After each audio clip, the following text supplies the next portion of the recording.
This, this meeting will be recorded for minutes and will be transmitted online. If due course, if you're not happy with this, please leave the meeting now.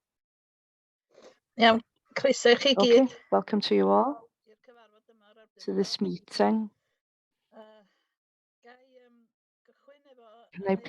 I'll start with apologies. Anwen, please.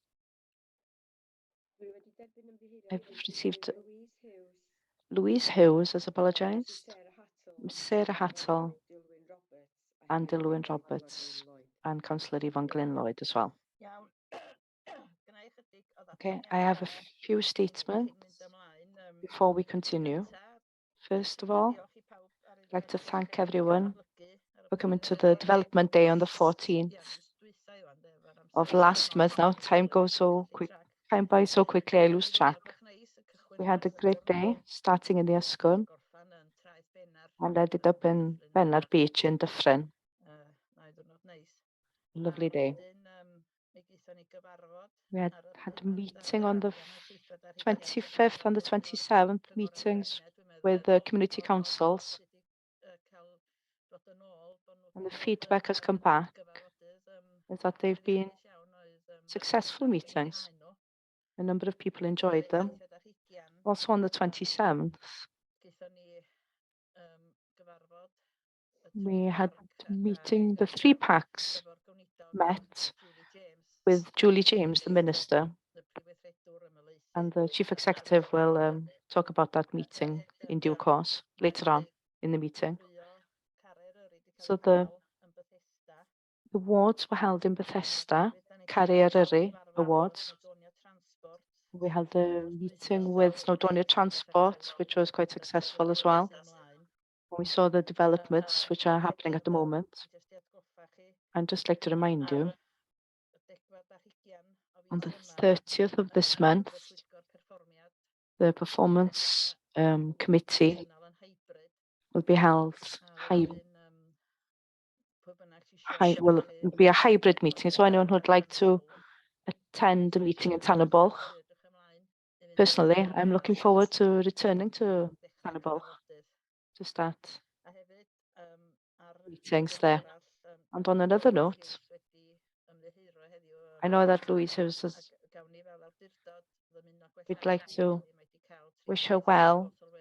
She's gone through some treatments recently, and we wish her a speedy recovery and good luck in the future. So on those few words, I'll hand over to the Chief Executive.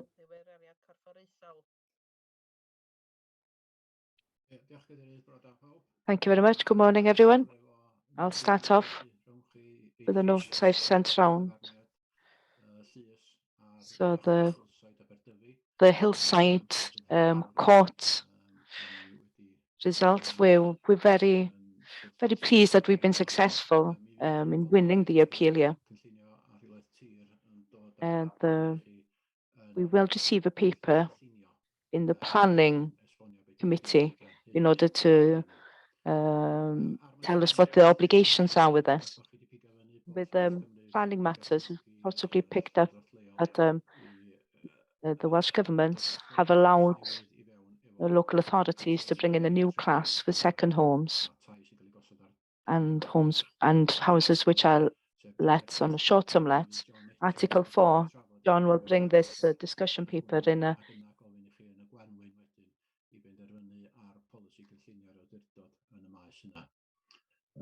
Dilyn ymlaen o gyfarfod y gweinidog, y prif drafodaeth yn fanno oedd y rhaglen waith flynyddol. Excuse me, we've lost the translation. Can you hear me now, Brian? I can hear you now. Where did you lose me? Okay, everything okay? At the end of the bit about second homes. Okay.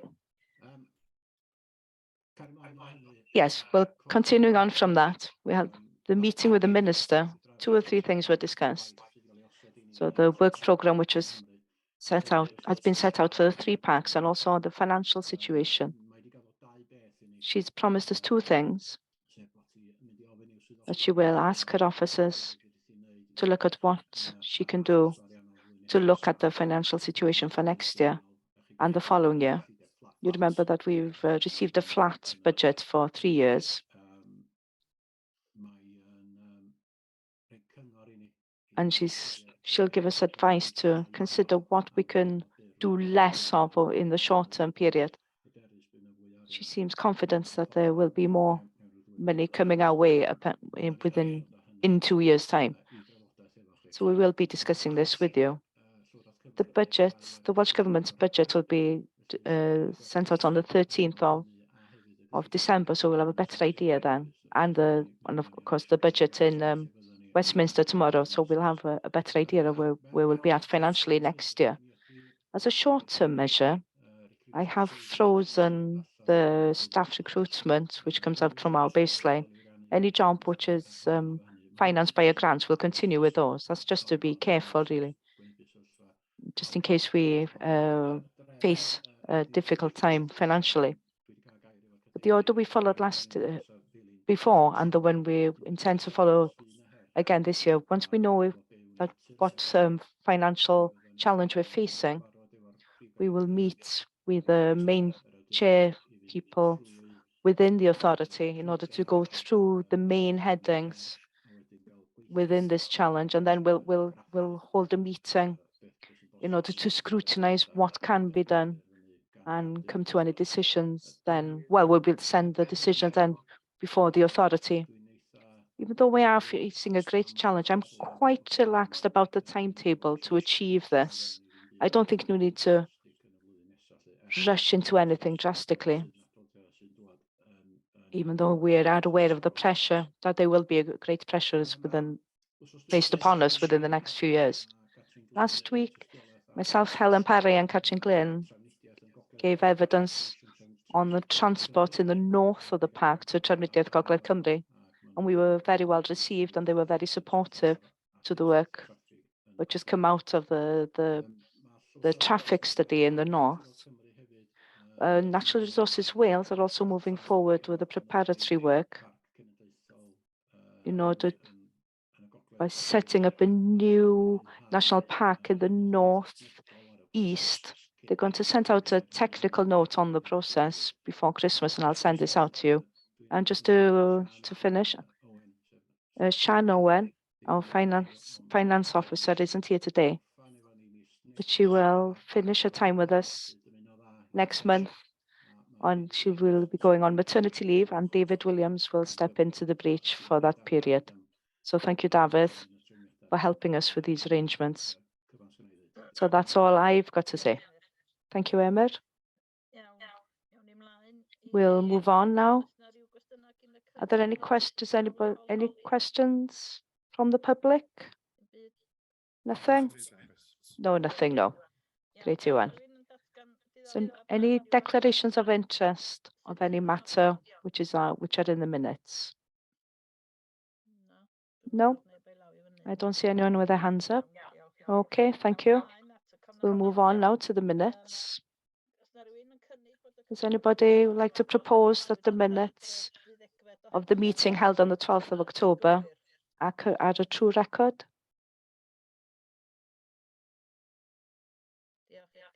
Thank you, Edgar. Would anyone like to second that? Thank you. Can you please show in the normal way if you approve this motion?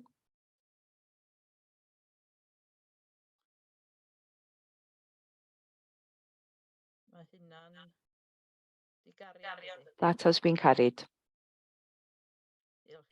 Thank you. Any matters arising from the minutes? David, I was going to ask you, do you want to come in now with what you've told me? Thank you, Chairman. Just want to let you know, on page 6 under section 9, maybe you'll remember that there was a need to present the statement of the budget. We thought that this would have been finished this month so that we could send it in on the 24th of November and to allow the Performance and Resource Committee to approve the statement of accounts on behalf of the authority. But by now, we won't be taking that item on the 30th of November, sorry. Matters have arisen about with the price of standard assets, and that's been raised in a number of authorities.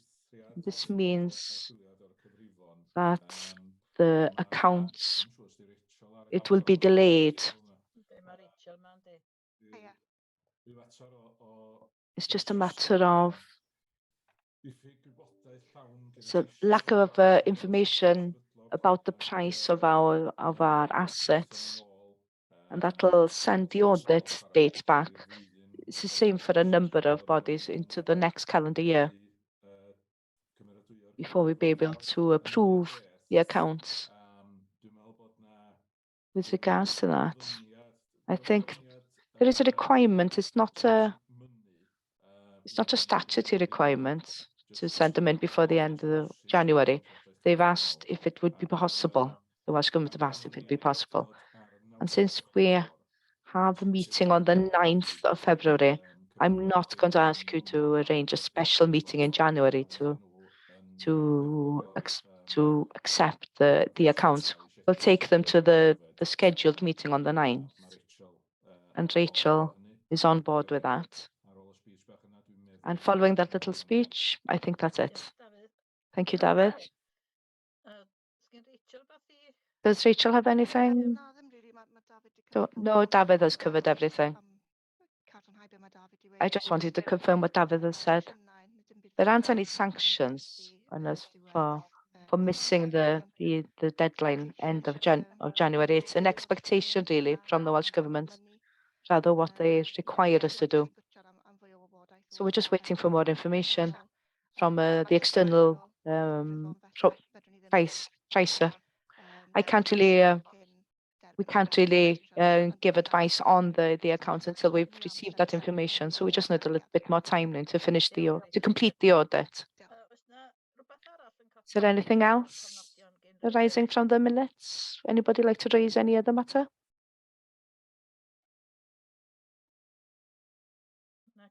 No?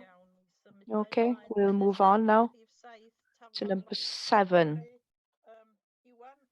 The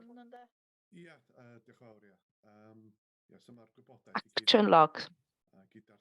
So all the information and all the information is on page 8, which is in front of you. You'll see that we only recommend one item. So on page 12, item 11 has been completed, and there are updates then running through all the other matters on the action sheet so that you can see where we're at the moment. So that's all I've got to say, really. But I'll take any questions, obviously. Does anybody have any questions before we accept this sheet?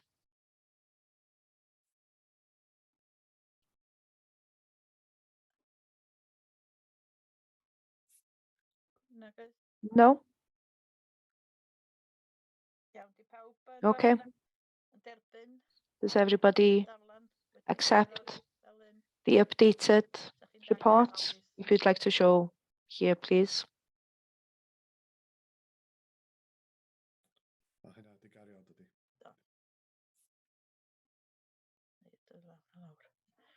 Okay, thank you.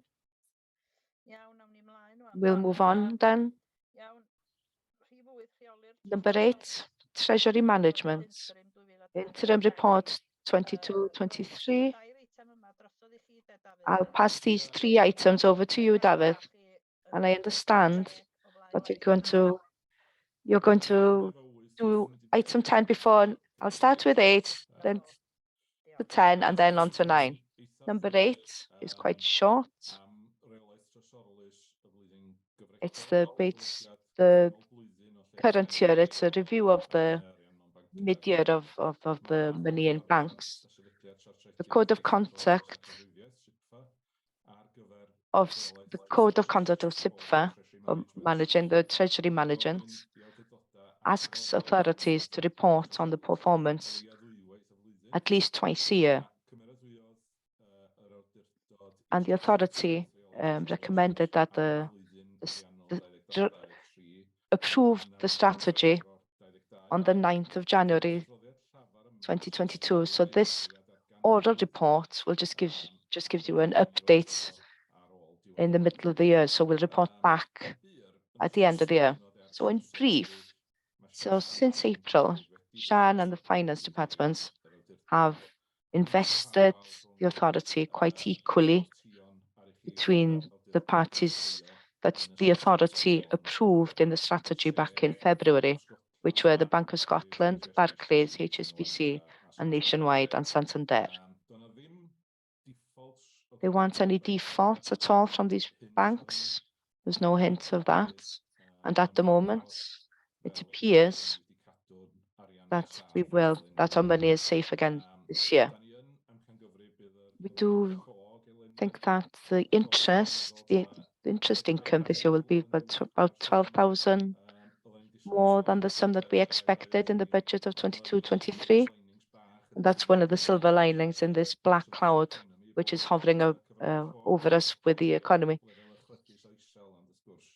Interest rates have gone up, but of course there is with inflation, that's a darker cloud ahead of us. So there's some good news about the interest. And then I'd like you to accept this oral report for your information. Before we accept the report, does anybody have any questions or comments for David?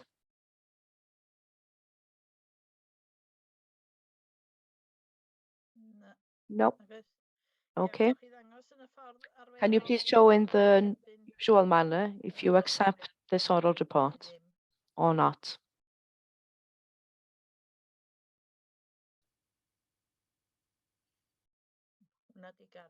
That's been carried. Yes, that's carried. Thank you very much.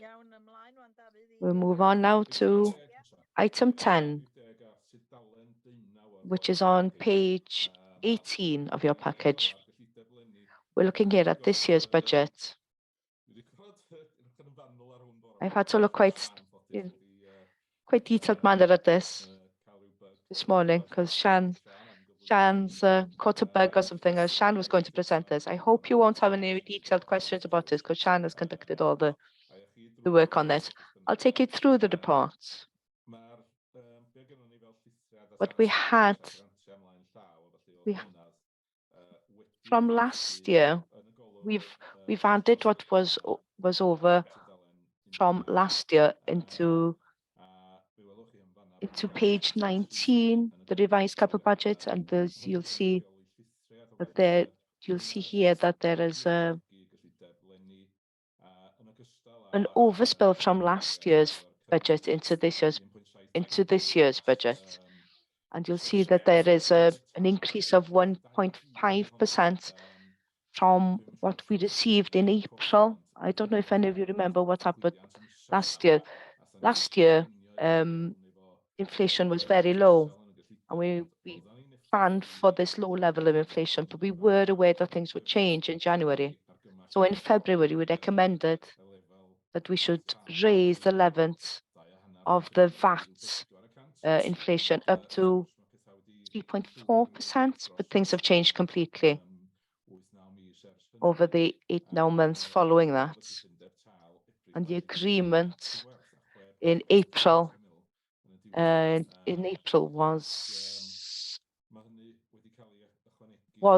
has been added to the budget that we have now. We'll know about this in March after we've set our budget. So it's in the transition column that we can see. There's a minus of 61 on the balances, and the cost of the net as we move forward, the revised net budget as we move forward. So you'll see here that what has been transferred are the grants, the SLSP. You'll see the increase, the new transfers column shows the capital element of the SPLSE grant. As you go into page 4 on the forecasted position for 2023, it's a harder year to forecast, really.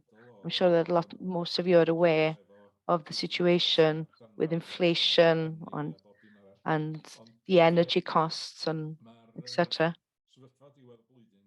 The end of year situation, what we do foresee at the moment, there will be about 80,000 of projected net balance deficit, but it's a hard year to forecast, and that could change. And it could change with the inflation situation as well for the rest of the year. And usually we underspend in the last quarter. So we'll see where will we be at by the end of the year. What is encouraging, really, that it isn't terrible. The main reason that we have this deficit, it's not a lack of management at all. But you know that there was a local government pay award for Miss April in 2022, which was agreed. This one is a little bit different this year. I think it's an increase of 1,925 on each salary pay point. So it's bottom loaded for those who are at the bottom of the scale with again, just a percentage. And that's just been agreed in November, on the 1st of November. And that represents an increase of about 6.5%. And we just provided for 4%. So the 2.5% of extra pressure on salary costs. And this is, we couldn't manage this. It's outside our authority, really. And staff need this so that they can pay for the additional living costs. So without that, we would be underspending by quite a bit. There are a few things there on top of the salary cost increase. Plas Standard Bulk has an overspend of £20,000 due to inflation.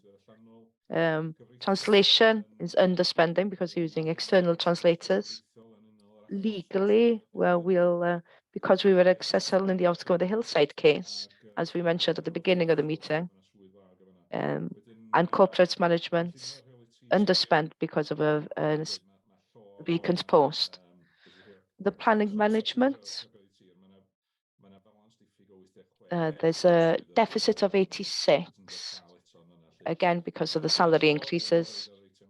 Interest, as I said, and the previous point is a little bit better. It's a silver lining we talked about. And capital, it's 4.6. We'll see there's where the main expenditure has been. And with that, on that note, again, this is at a mid-year report. So we don't have any big news apart from the inflation situation, as we all see on the news every day. And I'd like you to note the content of the report and to confirm the transfers in the paragraph 1.2, please, and 2.1. Before I go on to the recommendations, does anybody have any questions or comments? Ewan? Just on the Hillside case, just like to note that we hope that would be successful in getting some money back, or a percentage of the money back. Possibly the company won't have the assets to do this. The letter's been sent out. We'll see what the response will be. Thank you, Ewan. Ryan?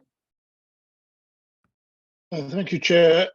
Yes, thank you for the explanation so far. I have a question on the 4.3 plus Tony Bulk, the estimated 20,000 overspend. Does that include any of the proposed or the possible works that might come out of the property review, or is that purely on the revenue budget? I think it's revenue, Brian. I'm not sure if you can confirm that, but from my knowledge, I think it's just revenue. Revenue, Yeah. So depending on what other repairs are urgent, that could potentially change.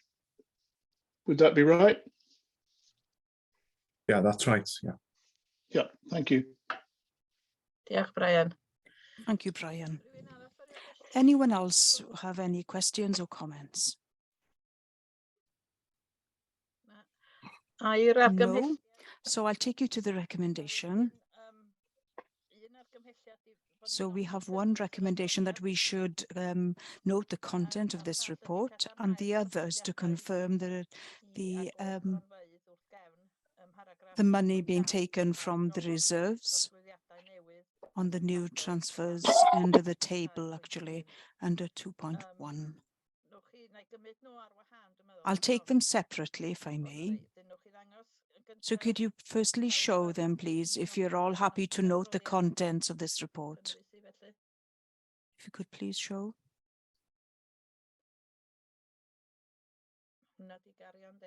It's carried. And then if you could please show for the second recommendation to confirm the transfers to from reserves that I've just mentioned in paragraph 1.2 and the new transfers. Column in the table under paragraph 2.1. That's also carried. Yes. Thank you. So we'll now go back, I think, David, to point 9 on the agenda.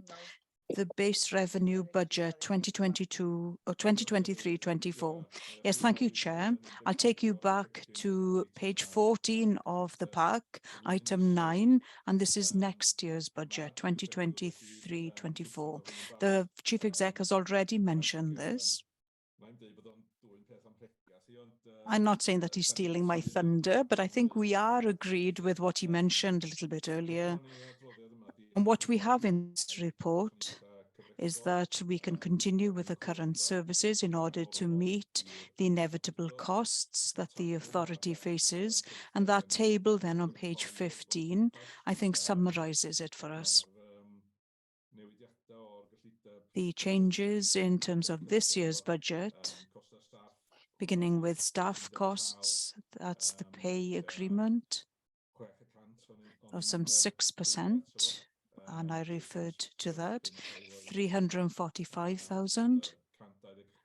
And the 126 includes things such as energy. The 20,000 is the full year of the additional interest that I mentioned. And then the general inflation, that's 30,000. That's an additional 30,000. And I'm sure you're all aware of that position. The grant and levy in the table is displayed as no increase, the same level as this year. And that is a subject of a discussion with the Welsh Government. Emyr and myself have been discussing this with various Welsh Government officers, and Emyr has also discussed it with the Minister. And we're hoping to see an improvement on this. But currently, the last official message that we received is that the grant will remain flat. Of course, when we were in a position of 1 or 2% of an inflation, then the flat grant was something that we could live with, but no increase in a context where inflation is going up to, well, I think it's 6%, and the inflation for some things is over 10%. So it's quite difficult to be able to live with this, and we're having discussions with the government, and that's ongoing.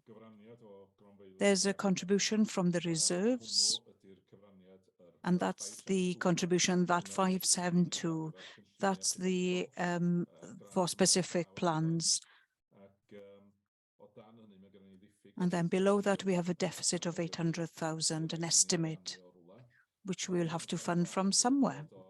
and that will come from any savings that we can make or from reserves. Our reserves, our ability to be able to deal with that is outlined in 3.2, and those are the 3 pots that we could actually access in order to try and cope temporarily with this position. What I would say is that you have been frugal and you've been prudent in the past in keeping these reserves. And I remember a discussion, it was only about 18 months ago, I think we had a discussion on reserves, and one member who is no longer a member of this authority from Nant Conwy was wanting to spend those reserves at that time. And I remember some of others of you who decided, no, we need something just in case things become difficult. I remember Edgar and others arguing that point. And you won the day, and now you are in a position to be able to cope with this crisis, the crisis that we are in moving forward of 800,000, because you have these reserves. We can only use those reserves the once. And what I would recommend, as Emyr mentioned at the beginning of the meeting, we shouldn't knee-jerk. We shouldn't respond recklessly before knowing the Welsh Government grant settlement. That will come in December. Their budget, it will come halfway through or midway through December. And at that time or soon after that, we will know the grant settlement for the parks. And of course, that will have an effect on the levy as well. So it's quite difficult to plan before we know that sum. So we will wait a further month for that news. So we don't need to have a knee-jerk reaction. Even afterwards, our reserves, I think, permit us to be able to balance and to look at our plans, in terms of savings. We will have to do some savings, but we'll need to balance and measure those. We'll have to prioritize. We'll bring them for you to consider which ones you'd like us to prioritize. And we will do that during 2023. And the reserves permit us to do so. So it's not a wonderful picture for next year. There is some hope of things that we can do in terms of savings, but I think it's too soon for us to bring those before you here today. We need to know the actual deficit, and we will know that during the calendar year, and we'll bring that back to you with measures which will be able to meet those deficits. So I know you won't welcome this news, but what can you do? But hopefully you won't crucify me either. So before I go to the recommendations, do we have any questions or any comments in terms of this report? Any questions for David?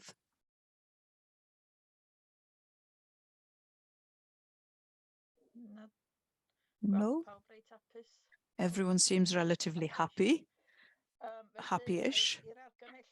So I'll turn to the recommendation, and the recommendation is to note the plan-based budget for 2022-23 as outlined. If you could please show in the normal manner that you're willing to approve this or not.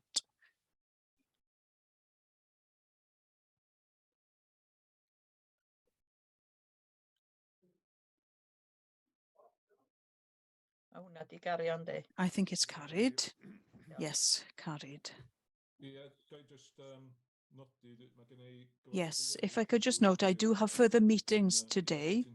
So with your agreement, I will leave before long in order to be able to attend those meetings. One has already begun, actually. So hopefully you're now happy after those 2 financial items. There is something else financial that comes a little bit further on in the agenda, but I'm sure Emyr will be able to deal with that. Yes, thank you, David. I was aware that you do have other meetings to attend today, so thank you for coming here this morning.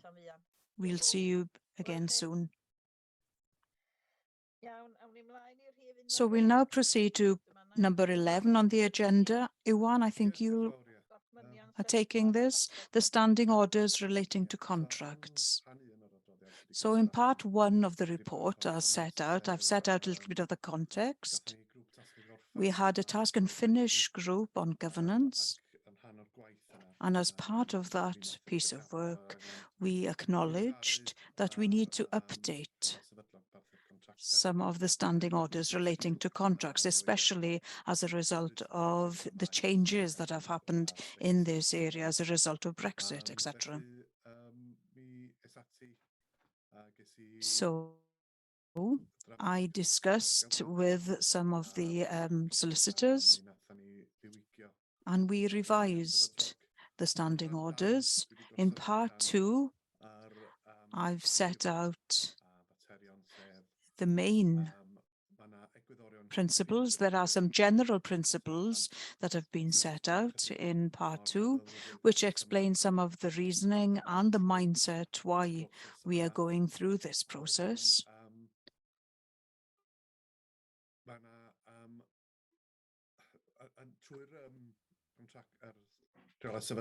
And throughout these standing orders, we've mentioned contracts that are under the national threshold, the contracts that are above the national threshold as well. Very few of our contractors are actually above the national threshold. So 2.4, I've focused on the majority of our contracts, the 3 layers, the contracts under 5,000, and then the contracts between 5,000 and 25,000, and then the contracts above 25K. The only thing I would like to refer you to, which is in the appendix, page 30 in your pack,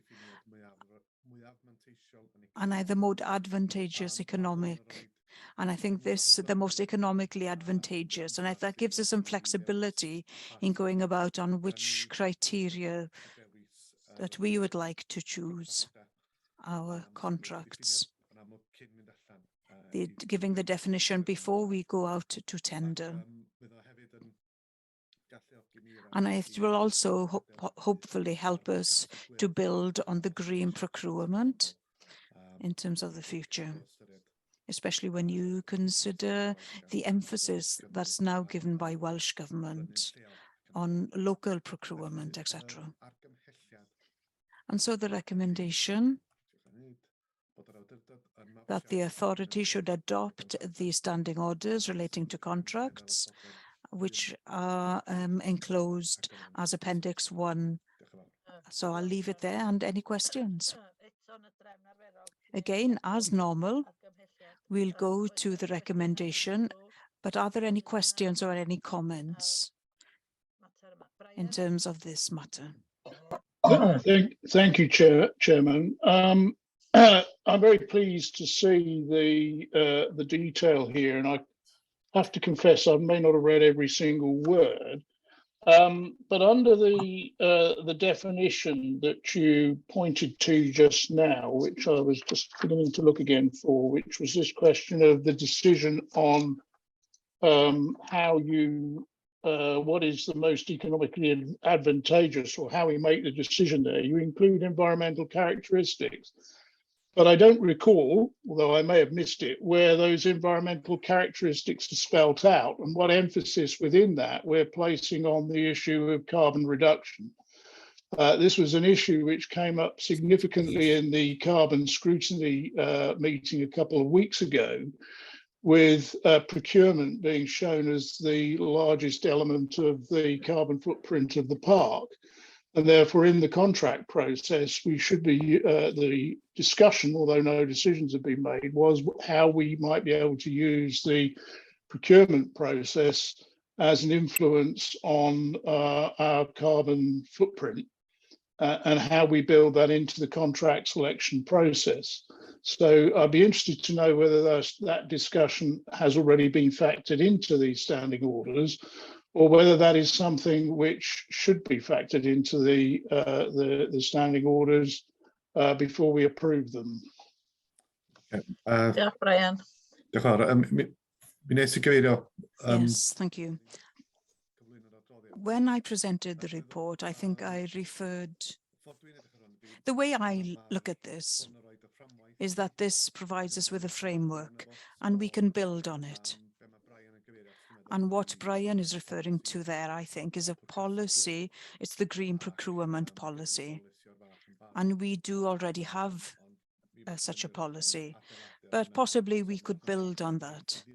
So that's some follow-up work, really, that can follow on from this work. This provides us with a framework which enables us to take such matters into consideration. Yeah, Brian. Brian, is that okay?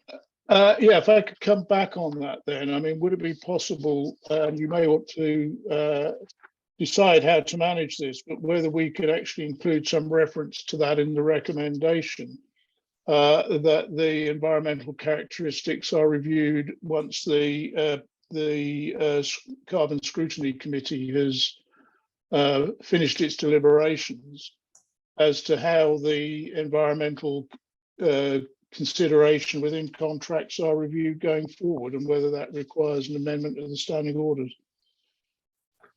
I don't see requiring an amendment to the standing orders, because the standing orders gives you that building block to enable you to add on The policy. to the standing orders. So the policy will refer to the standing orders at a later date, but there's no need to actually amend the standing orders. So the standing orders would stand. That would be something that would lie above the standing orders, but the standing order is the fundamental building block beneath on which everything else stands. So it's more of the sylfaen yn Gymraeg. So Sylfaen. Foundation. The foundation. that's it. Okay, thank you. Iawn, Brian. Diolch. Tim o'ch llaw Thank chi. you, Brian. Tim, your hand is up. Do you have a question or a comment? Well, I do welcome the fact that we have this. I think it's great. I looked at it as part of the governance group, so it's good to see this coming through so quickly after that group. The question I have has already been covered by Brian and others, actually. Thank you, Tim. Anyone else with a question or a comment?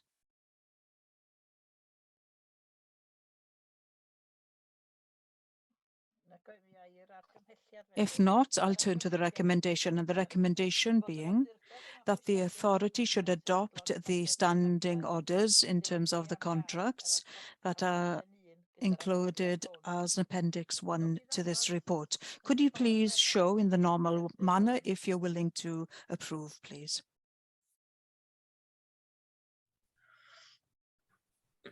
Ma' hwnna wedi gario yn Na, dydi? di gario yndi. It's carried.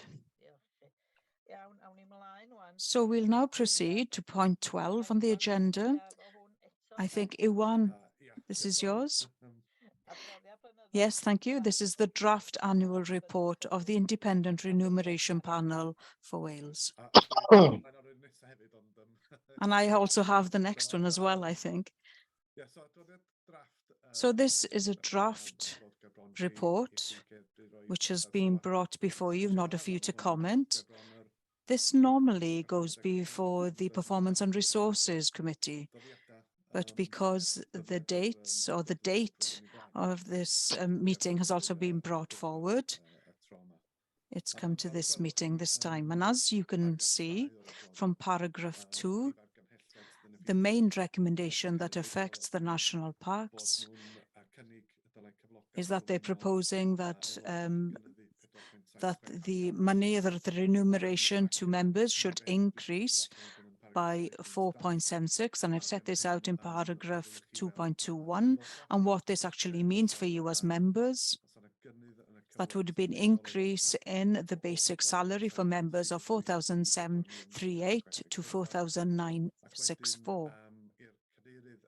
And for the park chair, 13,531 to 13,764. And then in terms of the deputy chair and chair of committees, that goes up from 8,478 to 8,704. And then the remainder 224, 225, 226 are the same. As far as the chair of the Standards Committee and general members of the Standards Committee, they're not recommending any changes. In paragraph 2.5, there is mention there that they've included a short questionnaire this time. And that's actually new to the process this year. So the report is shorter than normal. I will provide you with a link to the report, but as this questionnaire, and I included the questionnaire in full, and you will see that the report, the draft annual report, begins on page 49 of your pack. And then the questionnaire begins on page 62. So I don't know whether you have an opinion. If so, I can add those opinions to any questions that otherwise, if you don't have an opinion on this, then I will have no opinion in terms of the questions. So I'll open it up now to any questions or comments. Before I do that, the recommendation is to discuss the draft annual report and determine the authority's response. Thank you, Juan. Yes, so I'll open it up now before we turn to the recommendation. Edgar. Edgar is on mute. I would just leave it as it is, actually. You know, when councillors were trying to determine this, the government have gone down this route of doing it through people who have been doing this year after year. So I think we just need to let it go. It's fine. It's an independent panel that deals with it. It's one less thing to discuss, I think. So it's fine. I just leave it there. Thank you, Edgar. Anyone else wishing to comment or ask a question? I have a question, if possible.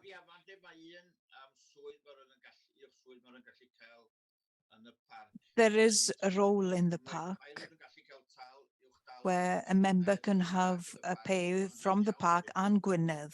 Is that okay? Because, of course, that can add up to quite a big sum of money. No, it's not possible. There are rules. If they're at a certain level in Gwynedd, then they won't receive any payment whatsoever to be a member of the park. Yeah, there we are. That's what I thought it was. And that rule hasn't changed. So what is that sum? I can't think what it is actually off the top of my head. I'm not sure. If you're a cabinet member, or if you're a leader or a deputy leader,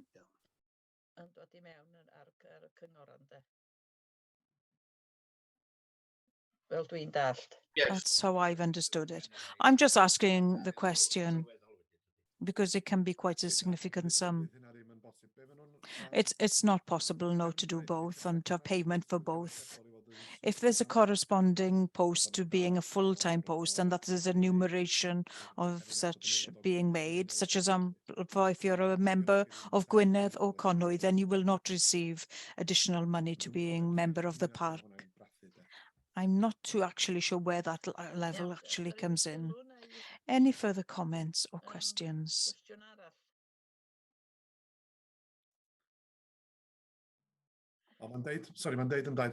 It does state in 226, if you have a band 1 or band 2, so it's band 1 or band 2, 2.6, I think, members of the principal local authorities in receipt of a band 1 or band 2.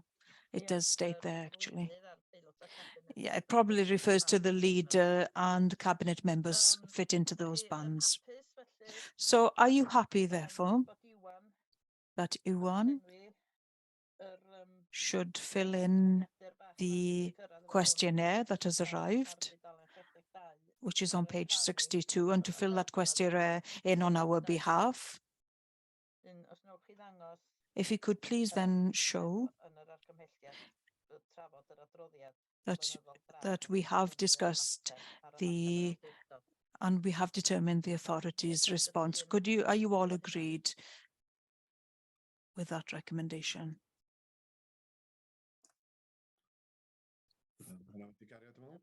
I think it's carried. Diolch. Thank you. Iawn. Diolch yn fawr, Iwan. Thank you, Dwi'n meddwl- Iwan. i chi eto, ynde? I think it's Yym, you again. risg yr awdurdod. The authority's risk profile. As you may be aware, the authority has a risk profile, and there are 3 risk categories, which is high, medium, and low. So this report before you gives you an annual summary as well as an update in relation to the risk profile. And the last time you considered this was in the Performance and Resources Committee meeting, and I think that was on the 13th of July. So there are 18 risks that have been identified on the profile, and 6 of these have been noted as high risk, 12 noted as medium risk, and 1 as a low risk. During this past year, we did add 1 new risk, and that risk was a cyber attack. And in point 7, I've highlighted that we haven't withdrawn any risks from the risk register over the past 12 months. In paragraph 1.8, there's a summary of the risks. And you will see 2 main changes that have taken place, which is insufficient core budget funding. That's increased now to a high risk. And then Arysgwrn fails to generate sufficient income to meet the budget. That's also been increased to a high risk. And on the appendix, and that starts on page 70, there is a little bit more detail there. I don't intend to go through this in any detail with you, but of course you can refer to it in terms of any questions that you may have. So yeah, the recommendation is to note the content of the risk profile, and I'll try and answer any questions. Thank you, Iwan. Oes 'na Tim? Tim.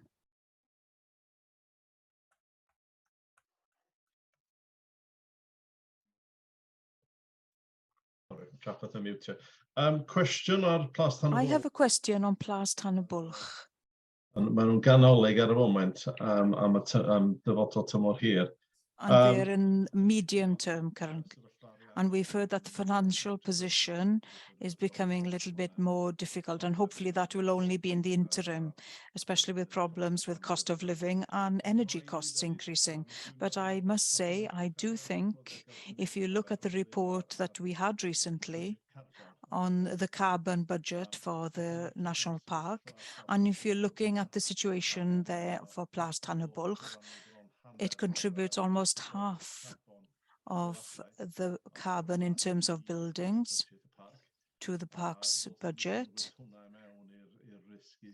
Should we include that in the risk profile? Because if we were measured on our long-term carbon measurements, I think that would cause some difficulties. And I'm more than happy to hear what other members have to say on this point. But I think it does add an additional risk into our profile. Thank you, Tim. If I can just respond to that. Part of the work that we've adopted, as it happens, Rob Chambers is looking at how we can go around and how we can get about and getting the footprint of historic buildings such as Plas Tan y Bwlch. It will never be carbon neutral, but there are ways of decreasing through secondary glazing, etc., for the building.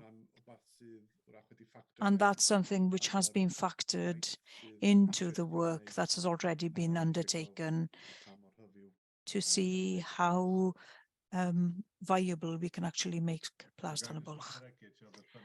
Can I just add to whatever we do with it, we will still have difficulty as a park in terms of the Plas. If you compare it to other places that we have, such as the headquarters, it's much easier to adapt the headquarters to produce less carbon compared to Plas Tan y Bwlch. So I think it is a risk for us as a body. Tim.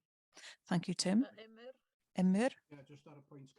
Yeah, just on this point around carbon and the risk of being unable to manage carbon, we have agreed to have an additional column into the risk profile and the risk profile for managing assets. We will be looking at how much carbon every asset produces. So members will have an opportunity to take a look at that overview of where the problems or where there are intense carbon problems. So we will bring that to the attention of our members. Brian, wishing to speak? Thank you, Chair. Yeah, I would just support Tim's points with regard to the issue of Plastonibulk and the carbon, and linked to the risk. I think it would get the detail when the assets group has met in regard to the forward costs that are related not only to the carbon improvement of that building, but also the overall investment required to build, bring up the fabric of the building to the standard that it needs to be.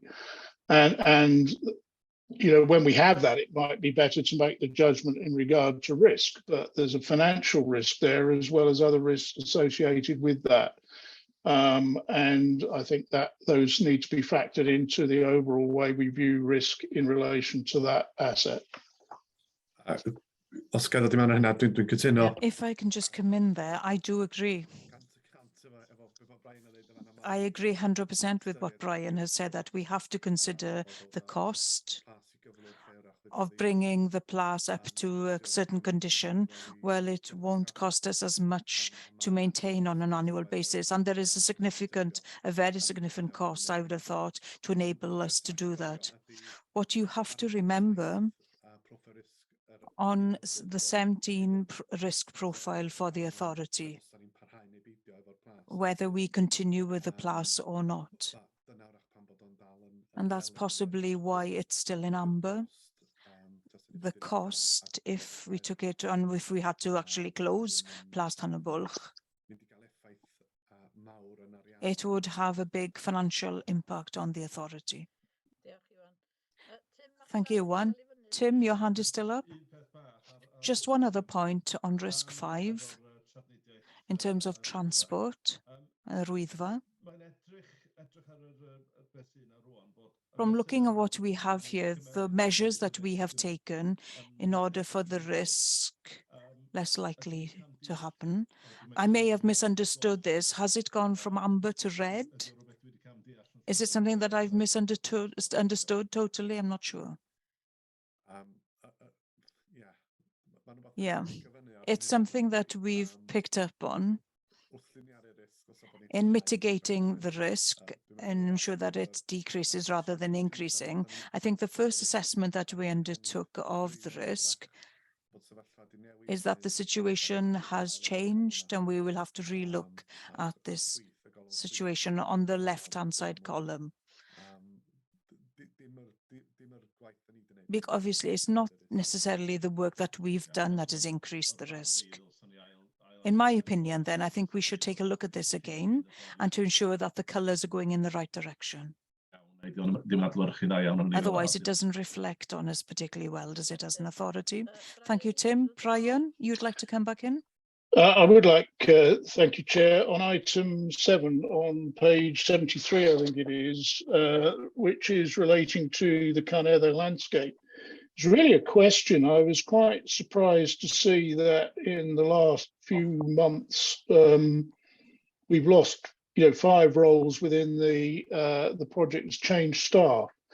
I'm just wondering what lay behind that, if anything in particular, and whether that is reflected in the risk going forward in terms of ensuring that the staff retention is going to be sound. I note that there has been some additional staff recruited since then, but it seemed an awful lot to lose in a short period of time.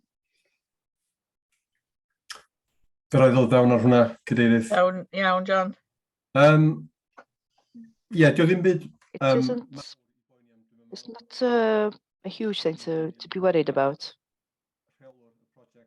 The project manager has a long-term illness,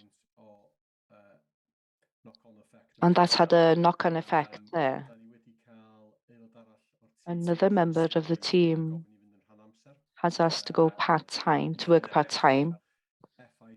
That's also had an effect on how we look at the other jobs, to see if we could accept that.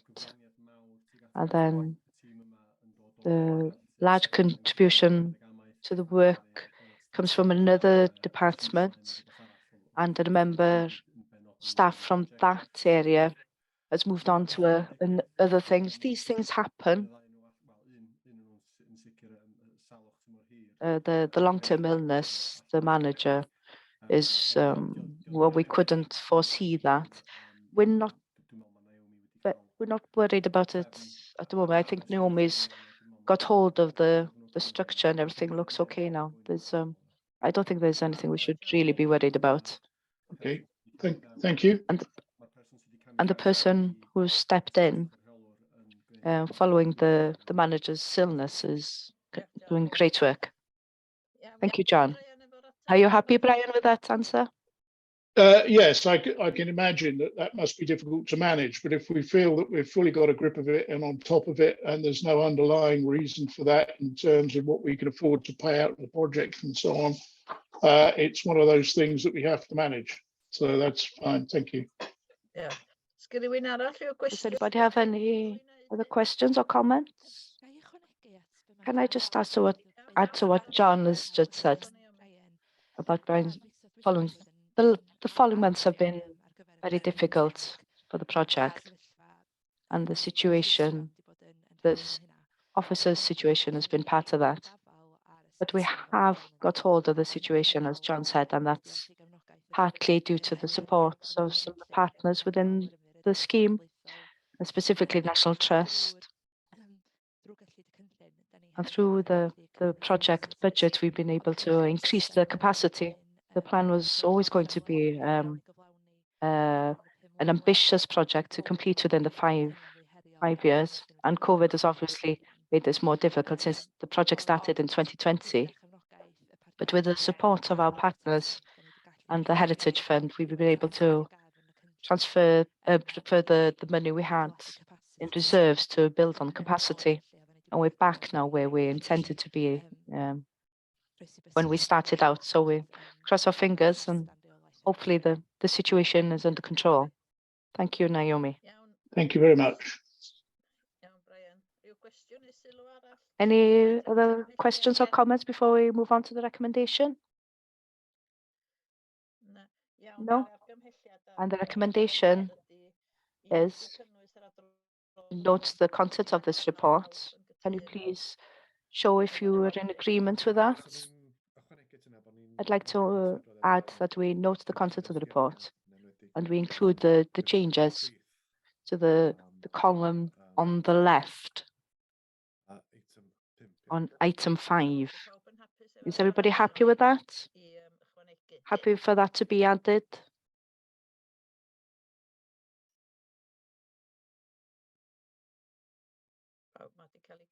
It has been carried. Yes, that's been carried. Okay, thank you.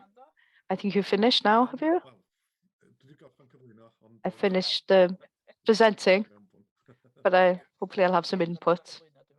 Yes, you finished presenting. We'll move on now to number 14, Snowdonia National Park place names. I think Naomi will take this item. Yes? Yes. Good morning, everyone. Place names is the subject we'll be discussing today. And this report follows on from the previous report, which was presented back in September. And the previous report, which you received in October 2020, the place names has been quite a prominent part of our work for over the past 2 years. And the steering group has place names steering group has been working with Cardiff University and the Welsh Commissioner in order to set up the standards for setting out place names in Eryri.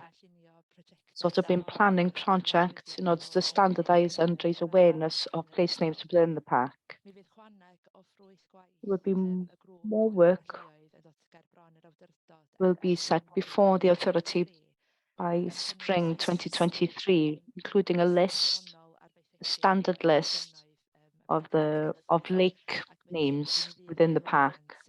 So there will be a follow-up to this report in due course. Today we're looking specifically at two names, Eryri and the Wyddfa. They're iconic names, the most prominent names in Eryri. There has been the specific discussion regarding these names over the past 2 years, and we're giving our attention today. Purpose of the National Park asks us to act on heritage culture, to protect and improve our cultural heritage and give people an opportunity to learn about and enjoy the properties, including the cultural heritage. And the third responsibility we have is to make sure that the cultural heritage improves the health and well-being of the communities. The richness of our Welsh place names is all important, the Welsh names and the English names. Quite often people think that cultural heritage refers to the environment, a positive aspect of the park. And it is quite often in this case. But there are elements of the cultural heritage which are quite challenging, like many of the aspects of the work that we conduct. We have some difficult questions to ask about what we protect, how we do it, and how we go about it.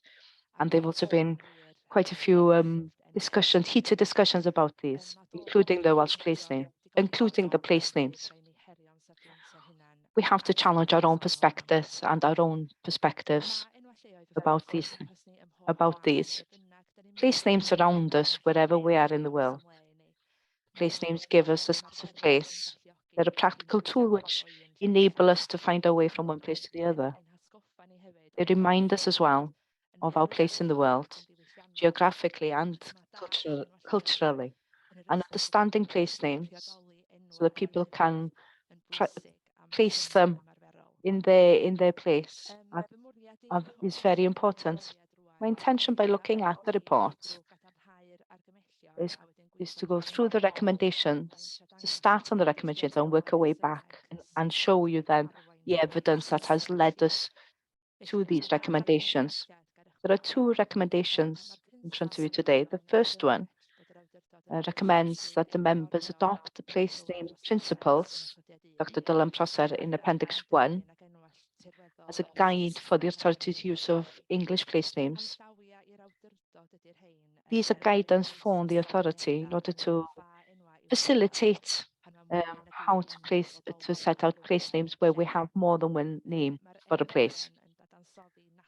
These principles refer to the methodology of how place names are set. Show that there is a standardization in the way that we deal with place names. I don't intend to go into detail on these guidelines. This detailed work that Dylan has conducted speaks for itself. And I hope that you as members will see how useful they will be for the officers and members to lead our work in this area. But I am happy to receive any questions at the end. The second recommendation recommends that the members approve the use of the names of Wyddfa and Eryri in Welsh and English. I recommend this that the officers have the discretion to use the terms standard English names, Snowdon and Sardonia, in brackets following the Welsh place name.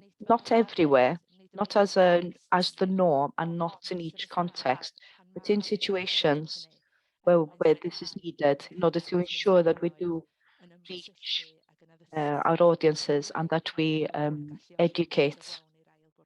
So it ensures that we are able to complete our purpose I'd like to I'll take a step back now to show you how we arrived at these recommendations. I hope that I don't need to say that it's been quite complicated work, and extensive work, and trying to reason, to find a reason to the recommendation has been quite challenging. Cynllun Eryri recognises how vibrant the Welsh language is in Eryri, and our place names is one of the features that we have here in Eryri. The importance of place names and in providing cohesion within communities is all important. The Wyddfa is unique in Eryri for a number of reasons, specifically in this context. The peak has two historical names, a Wyddfa in Welsh and Snowdon in English, and both are standard names in the context that they are recognised by the Panel Enwau Lleoedd. Both names are used extensively, and both are part of our cultural heritage. As I state in the report, for example, the name Snowdon is used in Dafydd Eryri's poems, and the English name is also in Latin texts, which were written by Glyndŵr soldiers. So both names are an important play an important role in our cultural heritage. Wyddfa is the oldest name. Snowdon dates back 800 years, and according to some sources, back to the 11th century. Over the past few years, the Welsh Government and the statutory organisations like Cadw and the Welsh Commissioner held a consultation about how to protect place names by legislation, and there was a call from a number of causes to protect place names on houses and landscapes. And as I've stated in previous reports, there were problems with this, with the enforcement and legislation. It wouldn't possibly protect place names. It would possibly make it more difficult to change names which had been changed from the original name. In the end,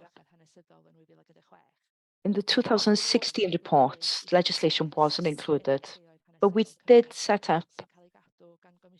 construct a list of historical place names.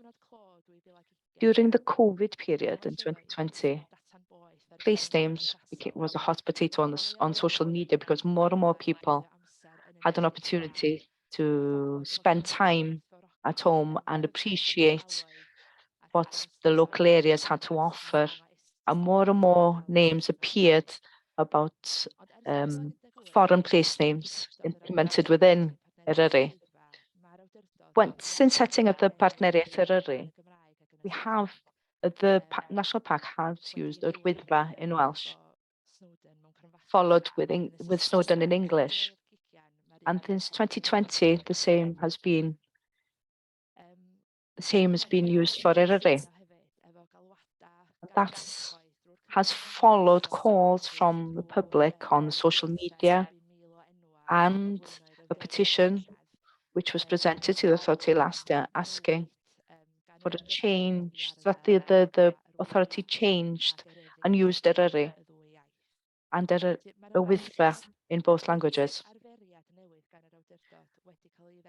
The response from the authority has been received favourably by the public, and there is it is people who speak Welsh and don't speak Welsh welcome the use of both languages so that they can recognise both place names. Using the Eryri Wyddfa in both names has enabled broadcasters and other public bodies to use Eryri and the Wyddfa in English and in Welsh. Sometimes they follow it with Snowdon, Snowdonia, but not each time. The most prominent examples I have is in newspapers like the Times, the Guardian and the Daily Post, and Croeso Cymru and Eryri Mynydd y Môr. And most recently, there was a programme on BBC Countryfile where they refer to Wyddfa and only a Wyddfa in English. The Snowdon wasn't used at all. This also reflects the changes within other elements of the culture of Welsh culture. 2 weeks ago, the Welsh Football Association announced that they were considering using Cymru following the World Cup this year. Last week, Noel Mooney, the Football Association of Wales, was interviewed on Newsnight, and he used Cymru through the interview. And there was no reaction to that. He didn't use Wales at all. Mark Drakeford, Wales's First Minister, also uses a Welsh Twitter handle, and that shows the importance of the Welsh language and culture. And there is a tendency, and now this tendency is seen in several sections of our culture. Yr Wyddfa and Eryri are familiar to non-Welsh speaking audiences now, but we have to continue to bring people with us on the journey, to include them rather than shut them out. Not to make them feel inferior because they don't use the Welsh place names at the moment. And in order to do that, we need to continue to educate people. Around 30,000 people look for Snowdon and Snowdonia on Google each month. And we need to ensure that we still can bring these people in and bring them with us on the journey. And also that we can reach these audiences while we still give prominence and priority to Wyddfa and Eryri. So that's why I'm asking for the discretion for officers to use the English place names occasionally in order to ensure that users understand the information that we want them to receive. And as Ieuan Wyn said, landscape forms communities, and the names placed on the landscape gives us a context. By understanding and knowing about the topographic, we can understand the history, the language, and the nature, and the connection between nature and people's histories. This gives us a sense of pride, and it enables us to take responsibility of looking after this landscape and transferring it to future generations. And in this spirit, I'd like to ask you to approve the recommendation, and I receive any questions gratefully. Thank you, Naomi, for the interesting report. Before I go on to the recommendation, does anybody have any comments or questions about the report?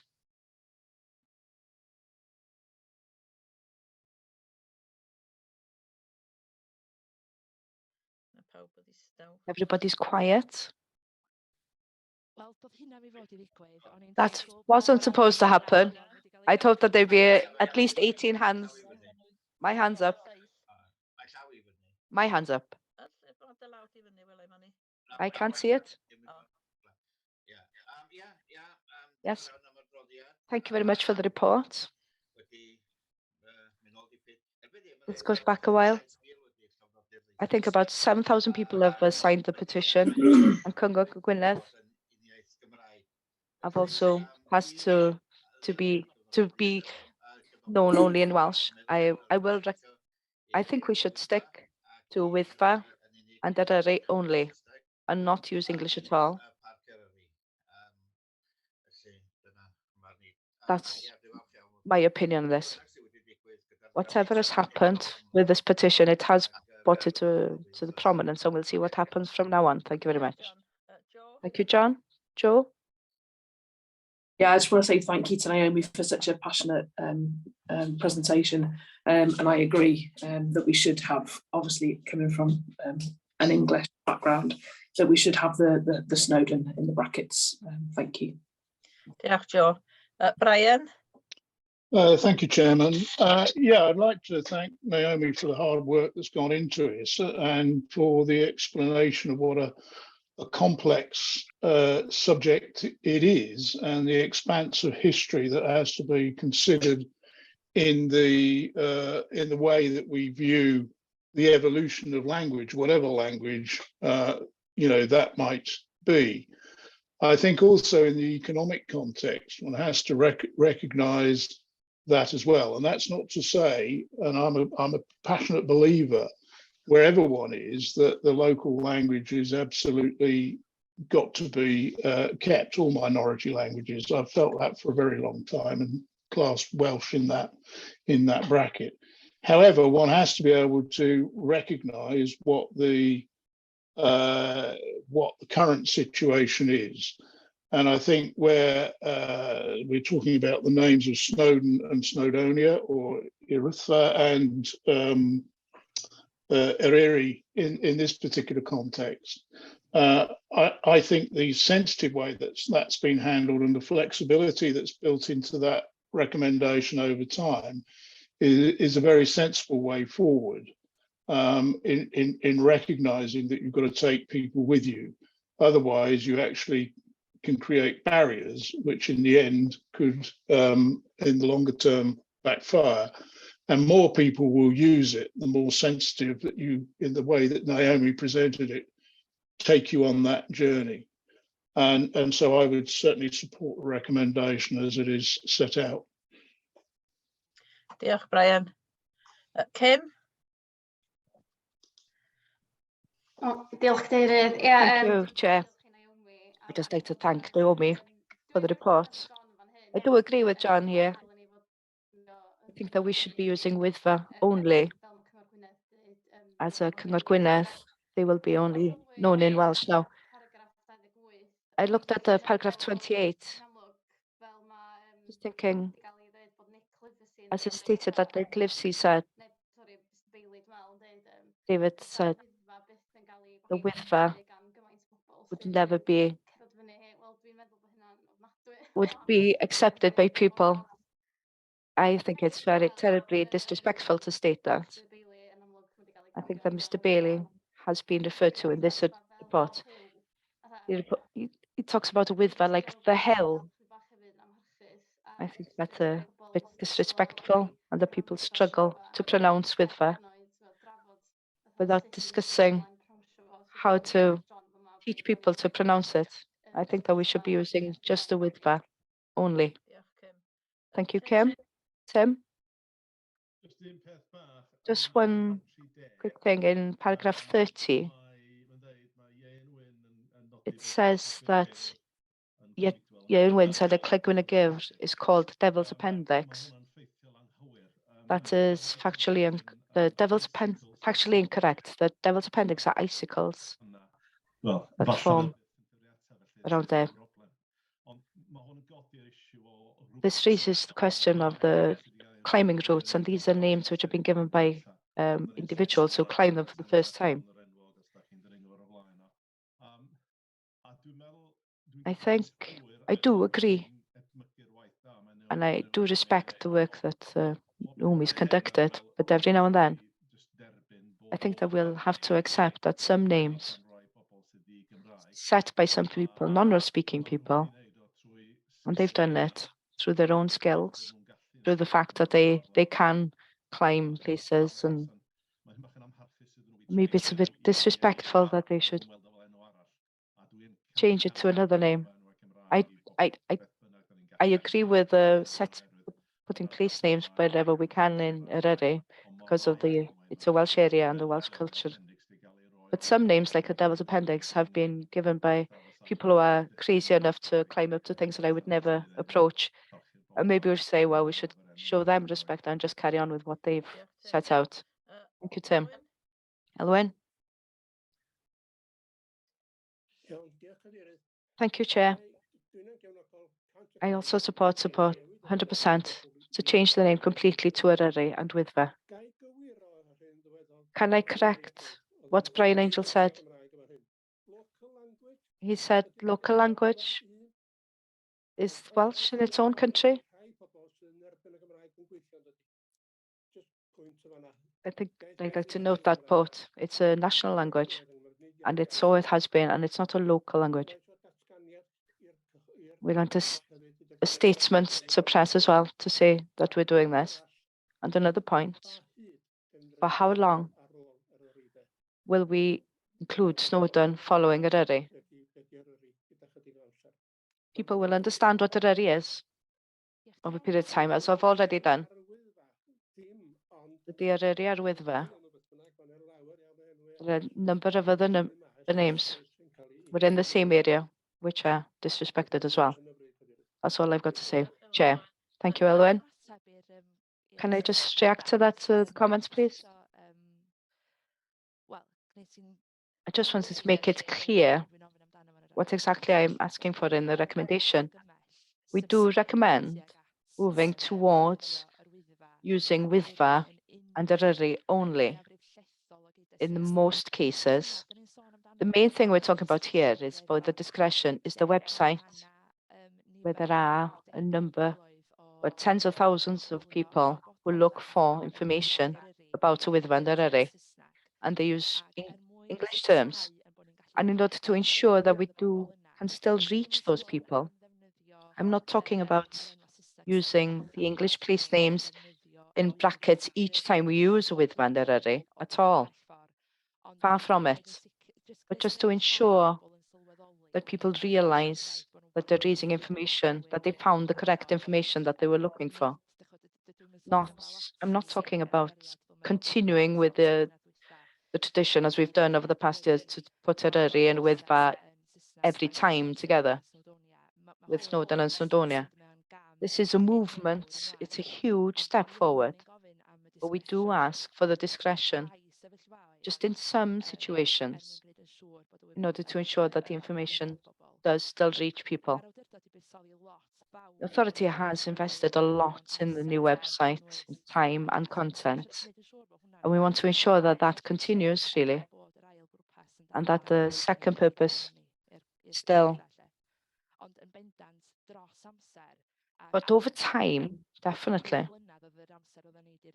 we'd set out 2 years internally. And we thought it would take for this change to happen. I mean, it's already happening, but it is a process. And that's all I got to say. But I do note as well what Tim Jones said about the climbing paths, routes. That's an element, that's a niche part of a place name. I know, of course, people recognize this, that there is a different culture there again, which belongs to those place names. Thank you, Naomi. Elwyn, your hand's up. Still up? Do you want to come in again? Just to say, Chair, that things have changed from the government's perspective as well about changing place names from Welsh into English. They're looking again at this matter. There will be legislation in due course. Thank you. Thank you, Elwyn. June? Thank you. And thank you, Naomi, for the reports. I'm happy with both recommendations. We have to work slowly and surely. Changing people's attitudes is important, and changing attitude doesn't happen overnight. We have to bring people with us. And I think that it's a sensible way, which is put out in point 2. Should also consider as well, there's so many companies from everywhere who have used the name Snowdonia cheese and all that. We should look really about keeping the Eryri, to keep it quite special for us here. We have discussed it before with the authority. We have to look at keeping the Eryri place name. It's very, very important. But I would like to approve both recommendations. It's the way forward and to get the message out to the climbing crowd. I can't remember what Tom was referring to. Name that date, the climbers had set out. But the message could go out to them. No, we've got our own language. We don't. If they should ask the community before putting their own names on it. I think that time has changed. Things have changed now. But I think point 2, yes, I think that's where we'll make the difference. Thank you, Jude. Delith. Thank you, Chair. Thank you, Naomi, for the report. Very extensive. I've learned a lot before my time on the PAC. I would probably have thought, yeah, we just need to switch off Snowdonia and just use Eryri.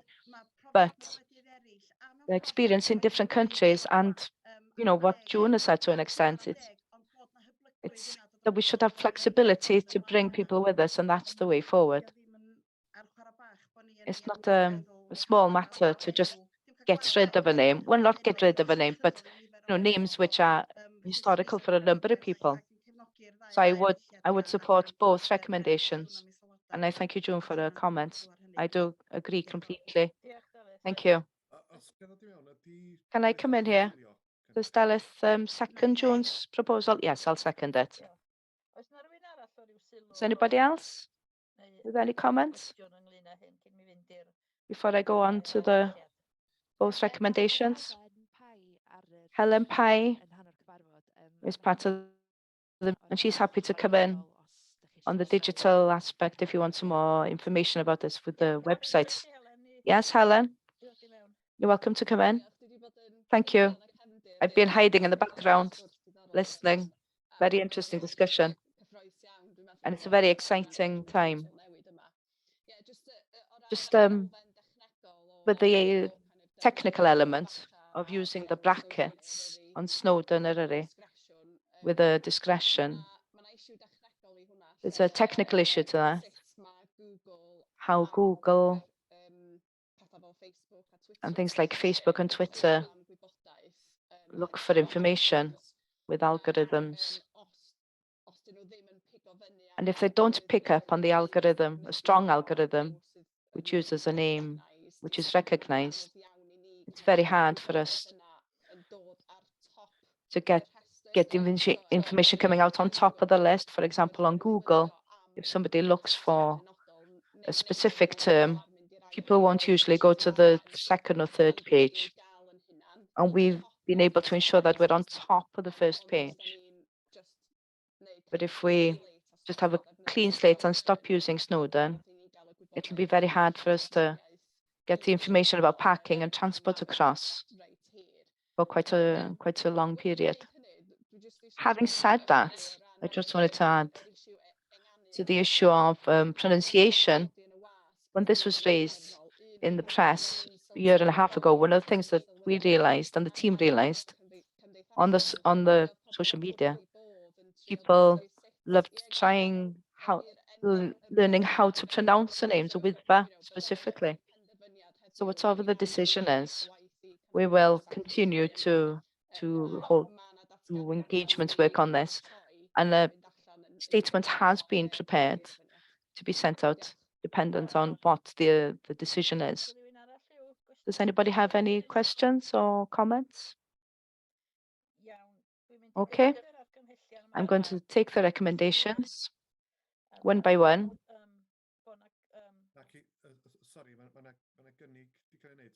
There has been a proposal which has been seconded, which proposes to recommend to approve both recommendations. So it would be inappropriate to take them separately. So the proposal was to propose and approve both recommendations. So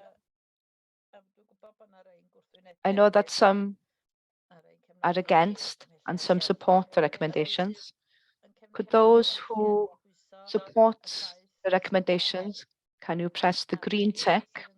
And those who are against, press the red tick or cross.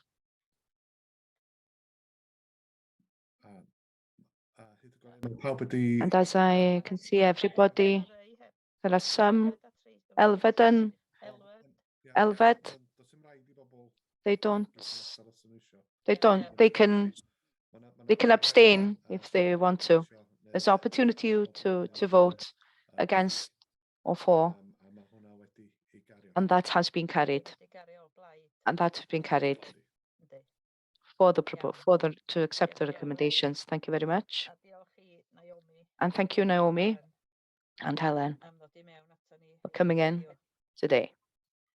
Iawn, mi symudwn ni mlaen. Lle da ni wan doch? Very Reit. well, we'll move on now then. Gwybodaeth i hwn. This is just for information. This is the working group report that was held on the 7th of September. Would you like to take this item, Edgar? Yes, and this is on page 94 in your packs. Ie, 94, ie. Page 94. It's just for information, unless you have any questions.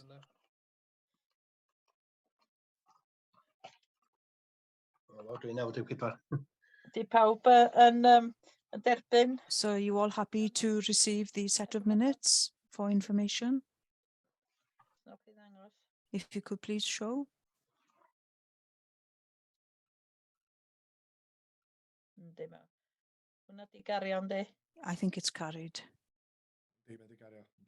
Yes, carried. Diolch. Iawn. Oes na ryw gyfarfodydd eraill? ma' Are there any other meetings fynychu? that you may have attended? Adroddiad safar. If you could please now receive an oral report from members on any recent meetings that they have attended as representatives of the authority. Ie, Begar. Edgar? I think we did mention the meeting in Portmeirion, didn't we? Yes, we've already mentioned the Portmeirion meeting. Right. So point 17, to submit the following minutes for information. So on pages 97, the minutes of the National Parks Wales Executive Meeting held on the 25th of April, which feels a long time ago now. These are for information.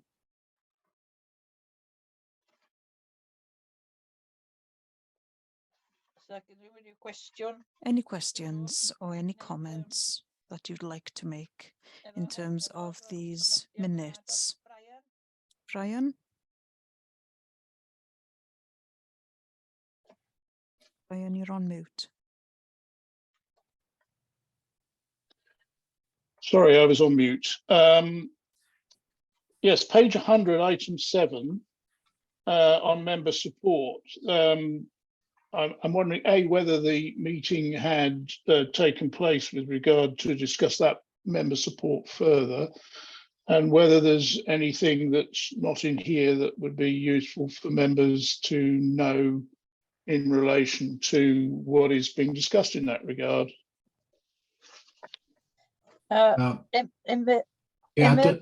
Dydy'r cyfarfod llawn ddim di... Yes, the full meeting hasn't taken place. A number of things have happened around the fringes.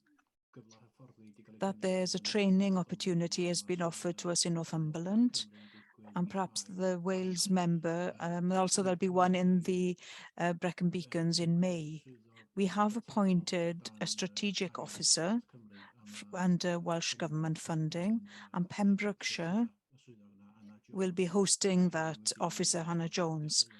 And she's had an initial conversation with Bethan Hughes here with us. So that more strategic work will happen in terms of developing members. The minister are always asking us, how do we actually support members? So the work is beginning. Thank Okay, you very much. Anyone else wishing to comment or wishing to ask a question on the minutes? If you could please then show in the normal manner that you're willing to approve them or not.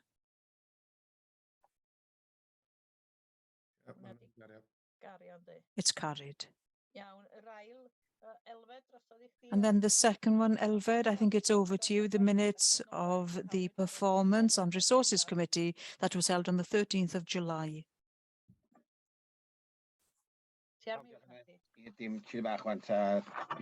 Yes, I've just lost the page. It's on page 104.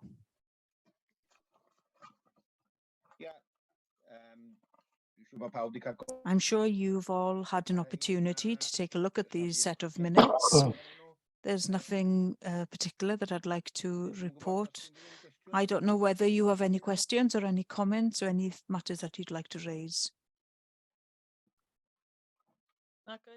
No? All happy?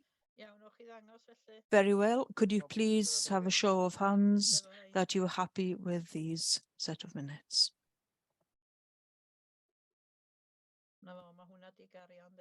So it's carried. Thank you.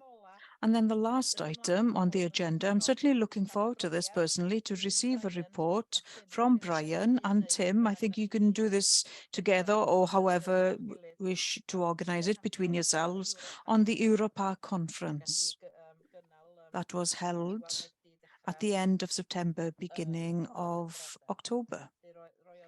So I'll hand over to you two. Yes, thank you. We do have a presentation. And I'd like to try and share screen now in order for you to see the slides. So as they say, bear with me. Can you see the slides? No. No. It's on my screen. I don't know how to help. I'm not particularly good with technology. There we are. It's now. Oh, it's not what I want to show you, actually. That looks better. Now? Yes. These things can be complicated. So Brian and myself would like to do this jointly. So I'll hand over to Brian for the first part. It's a bit of a tag team. So Brian, over to you. Thank you very much. Yes, first of all, Tim and I would like to thank the authority for the opportunity to go on this conference. I have to say it's one of the best conferences I think I've ever been on anywhere. And we had a very good time. It was brilliant and it was a stimulating conference. Although we did come back with COVID, but I suppose when you go to a super spreader event in a pandemic, it is almost to be expected. And also I'd like to record particular thanks to Judith Orrick for setting out the itinerary for us and making the travel arrangements. It was a fairly complex thing to do to get to the south of France. And in the middle of all that, the train strike screwed things up as well. So we particularly thank Judith for the hard work that she did. It's the best travel itinerary I've ever had. So very much thank you to Judith for that. Yes, where were we? We were in Argelès-sur-Mer, and for those who don't know where that is, it's just south of Perpignan in the southwest of France, on the eastern end of the Pyrenees, just within France, but almost in Spain, in the Catalonia area. And we had some lovely warm weather, which was always a bonus. A series of plenary papers, workshops, field visits, and cultural experience of the area. And I think, speaking personally, and I'm sure Tim would echo that, to be part of 200 odd people from countries as far away as Iceland, Greece, and the furthest person who was there was from Guadeloupe, which of course is a French dependency. So there's a right mix of people from all over Europe working in different contexts, and the off-stream discussions as well as the organised activities are extremely beneficial, both in understanding how people are doing things, but more importantly, with the theme of the conference on climate change, to understand what it is that they're experiencing. And it's left some fairly strong impressions as well as some technical detail, which we'll come on to as we go forward. Tim will give you a bit more about the theme. Over to you, Tim. Yeah, Brian, thank you. Just i bobl gwybod, os da chi'n Just for people to know, you can see the harbour in the distance there on the right-hand side of that photograph. We were just in from that harbour in a holiday camp. Some people were in the holiday camp, so there was a little bit of diversity there when you can see the transport that we use a little bit later on. We took a trip up to the top and to the top of the forest in the Pyrenees. We'll mention that later on, but the coastline that you can see there, it's on the Mediterranean. It's been changed totally, but right in the distance, you can see a lagoon, and the whole coastline has been developed for tourism. And there were some big problems there in terms of climate change. So the theme then from the discussion in the conference was adaptation or mitigation. Should we adapt to the climate, or should we take mitigation steps to try and make sure that we're ready? And of course, climate change was the big thing. But it was we had a combination of some case studies to look at. We had workshops. Some of those were exceptionally good. And also we had some field trips to go out and see them. And Brian and myself did some different trips to get the most out of the conference. I'll say a little bit more about that later on. But one of the most important things was an opportunity to share experiences, to share our situations back at home. I had some good conversations with people from Scotland, from England, from France, from Iceland, Poland, Bulgaria, Romania. And at one time, a girl from Italy came up to me and said, right, do you really have dragons in Wales? And obviously we did tell her, yes, we do have dragons and they're red. And the whole conference was one where everyone communicated, we had an opportunity to discuss, and we tried to solve problems by sharing experiences. Brian. Thank you. Yes, just for those who are not so familiar with the organisation Europark, it is a federation of members of right across these areas, and at the moment there are 380 members from 37 countries. And they set out to be a representative body for their members, and there's the largest such group in Europe. Those members come from organisations such as ours with a fairly broad remit, right down to those which are a bit more like NRW, or in the English context, the Environment Agency, who are managing specific pieces of land for conservation purposes, which we do, but some of these are on a much bigger area where the land is owned by the organisation or managed on behalf of government for the organisation. So there's quite a different diversity in the way that people do things, but the learning points that come from those different things are a great benefit. As such a large organisation, they provide a political and policy forum and take that into the various governmental fora that are relevant to those organisations, whether it be Europe or elsewhere.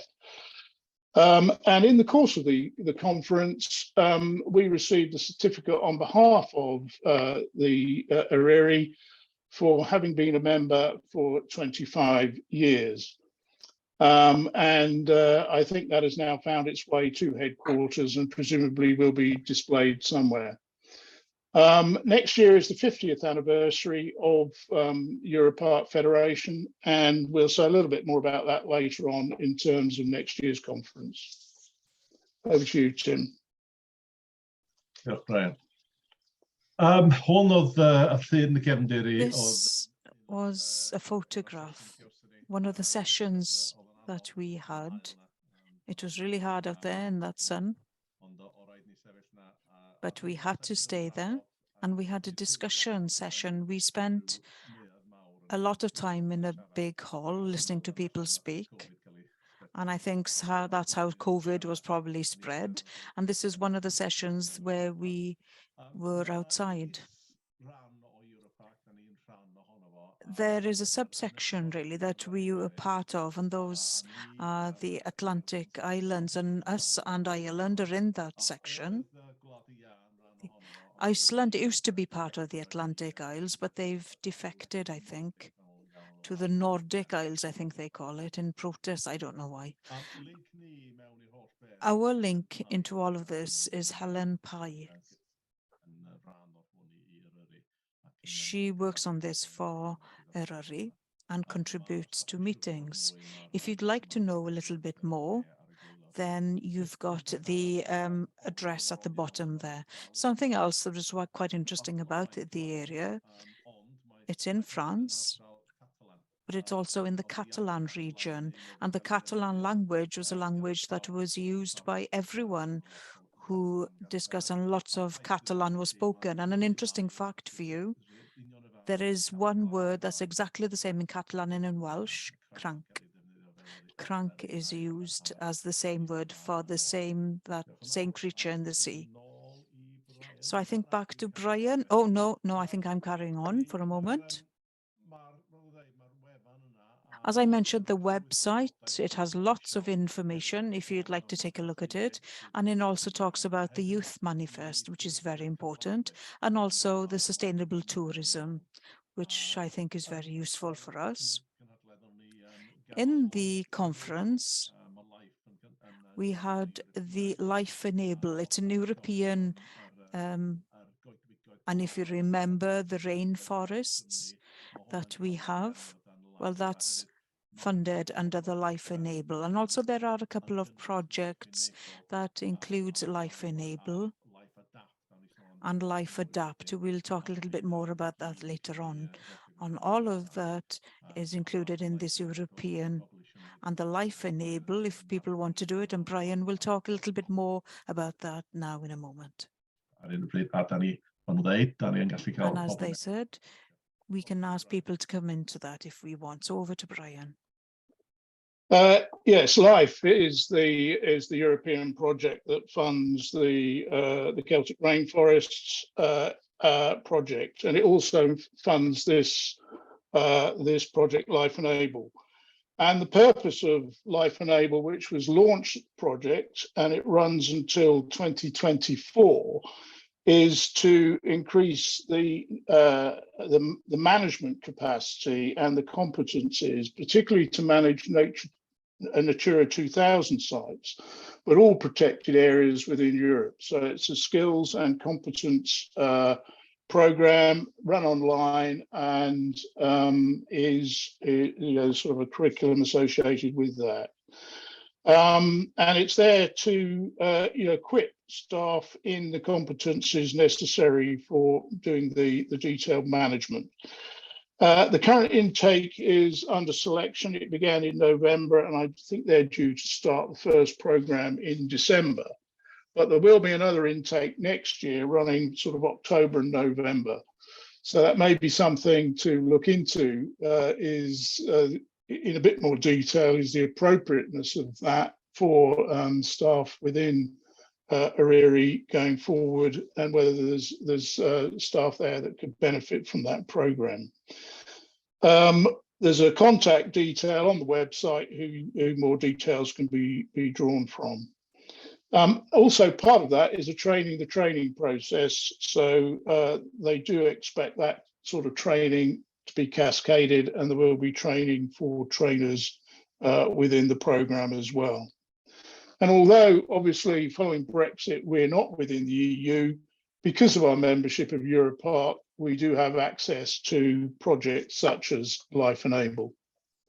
And clearly there's more detail about the program on the main Europark Federation website. Over to you, Tim. That's right, thank you. The background photograph there is a forest that grows on a height above the height of Rwyddfa. It's in the Pyrenees, and we had an exceptionally good trip out to see that forest, and it's worth seeing. They actually graze cattle there as well. And they've probably been doing that since the Iron Age. It's just unfortunate now with climate change, things are changing and the trees are beginning to die because of the dry weather. There's also another project called Life Natur Adapt. This is a project that goes on in the South Europe around the Mediterranean Sea. And it looks, and the Europarks are part of this project. They're looking at adapting the climate to change. These trees, as you can see them, the oak trees are quite different to the ones that we are used to. And you can see there where the bark has been taken off in order to create cork. So if you've got a bottle of wine there with cork in it, it's probably come from a tree like this. Mae'r pobl lleol yn tynnu'r And the corff. local people take the cork, the bark off, it's common ground. And they make mats and corks for wine bottles, etc. The important thing is they've adapted that landscape to be able to, for it to cope with fire. There are lots of eucalyptus trees in this area as well. And other plants that actually, but they've realized that they can actually make money out of these oak trees with the cork. And also there are ways that they've actually developed things, but they've encouraged people to plant these kind of trees instead of other plants that actually cause more fires, but these can actually try and stop fires from spreading. But the project is only in Portugal, Spain and France currently, but they have learned a lot from this project about how to deal with climate change. It's a good example of it. I'll pass over to Brian. Yeah, thank you. I think the other point of Life Natur Adapt is that it again produces a framework that can be followed when one is looking at projects for nature adaptation. And again, on the website, there's detail lies behind that. Again, looking at the two pictures here, you can see a little bit more of one of the field trips. Tim went on this one, but I attended the workshop that related to this particular project. And this had a tremendous impact on me. The forest that they're in is a beech forest just up behind where we were staying, and probably from where Tim took that picture of the coastline. And that is a beechwood forest where beech trees are at the southern end of their natural climatic area. And they've been working in that forest now for about 20 years.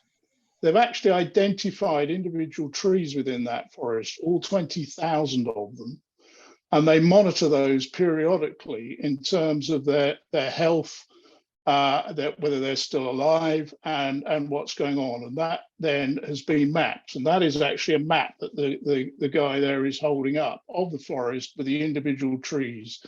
When you see those as time series of those stuck on the wall, like we did in the workshop, the speed of change in relation to what's happening to the beech trees was quite remarkable to me.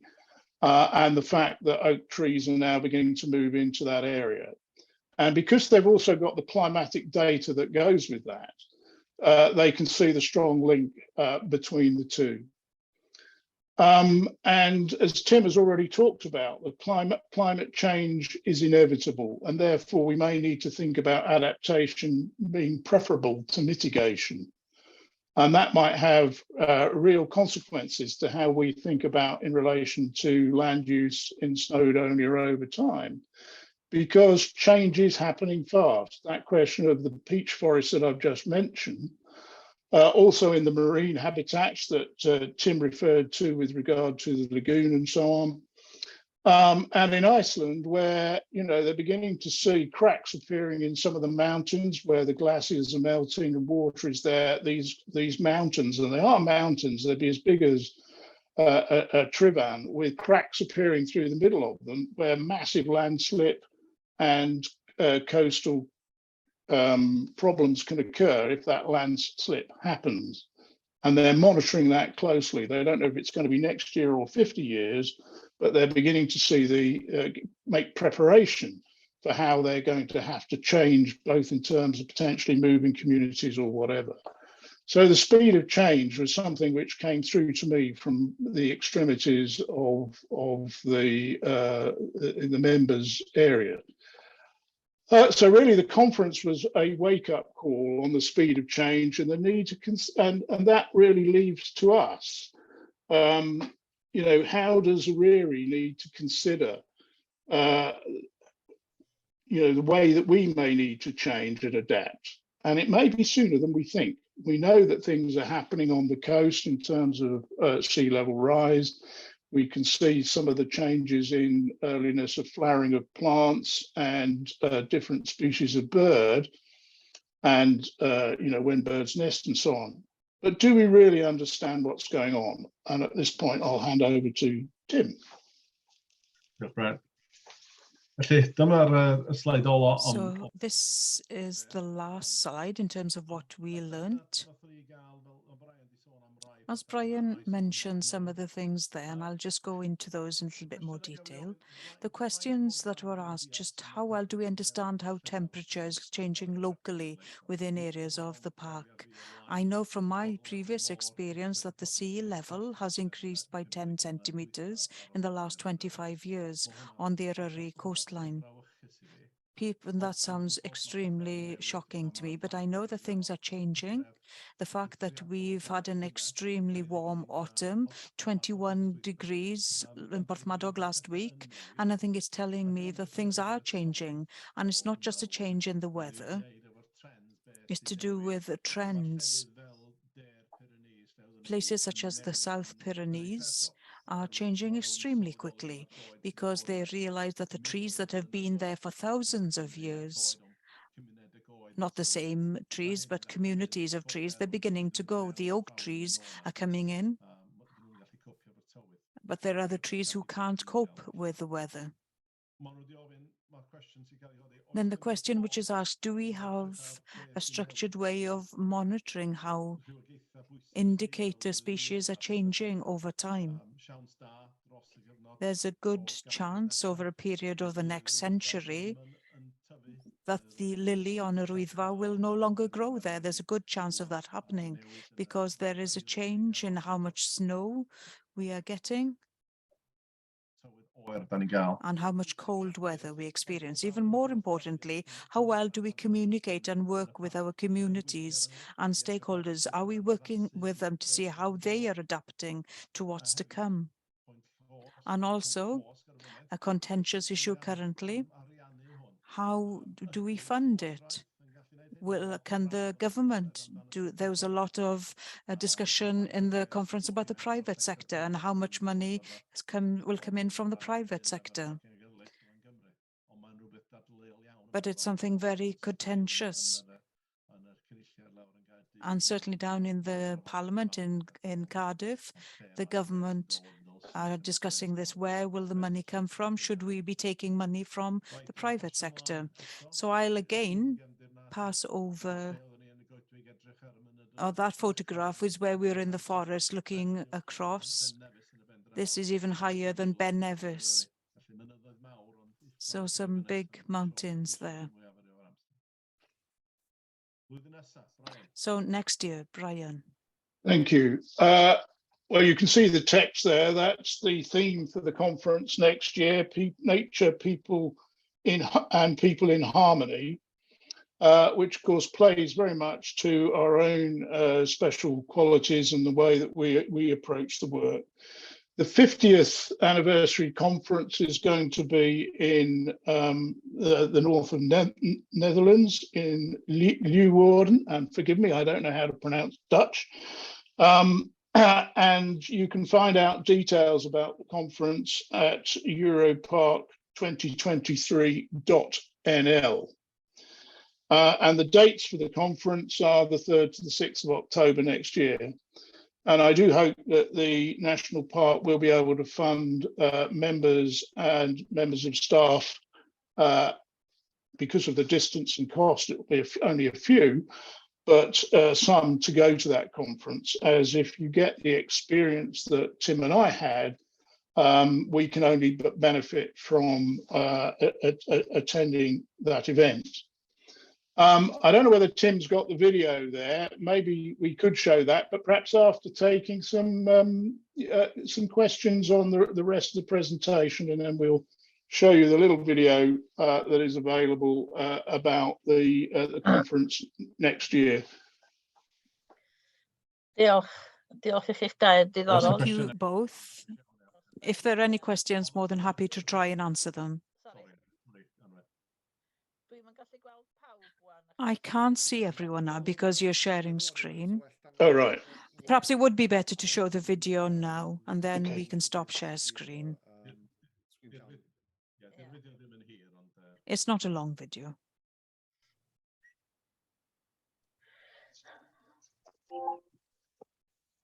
Yn anffodus uniaith Saesneg mae. Listen to them singing of the God within the sky, proclaiming our need, never asking why. My feet explore the world, touch the unspoiled sand. Some steps will wash away, some leave footprints in our land. To which future we are heading, what stories to be told. The lessons we have learned, some new, some old. I will tell you, my child, as my parents taught me, to enjoy nature's splendor, to meet in harmony. You are my playground, my future, nurtured in the past, my forgiving, fruitful garden. I am home at last, like circles unbroken, mysterious mighty land, languages unspoken, footsteps in unspoiled sand.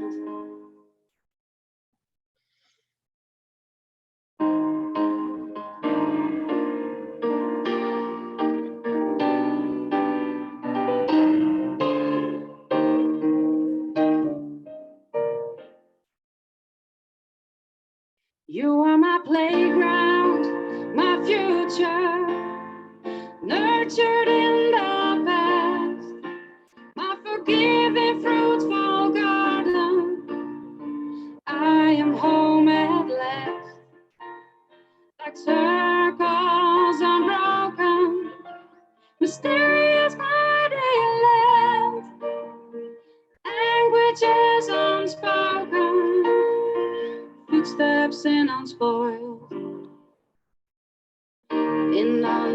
sand.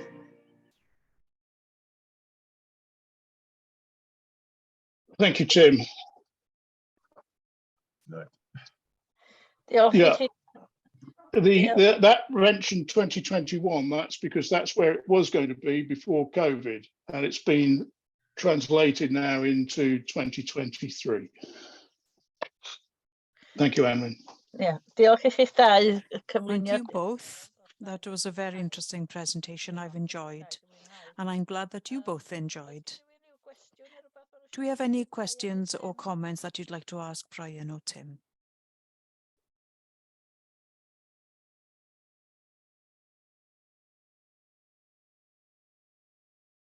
Dwi'n gwbod bod Kim a I know Delith Kim and Delith have had to leave, unfortunately, because they had to attend something else. Nag oes? So no questions?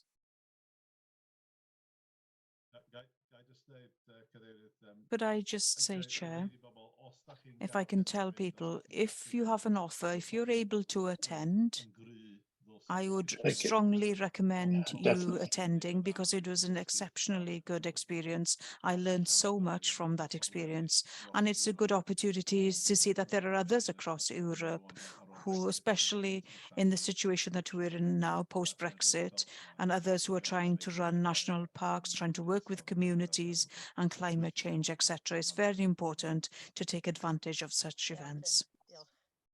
Thank you, Tim. Iawn. Os nag oes na neb efo Unless there's anything else? cwestiwn neu Any questions or comments?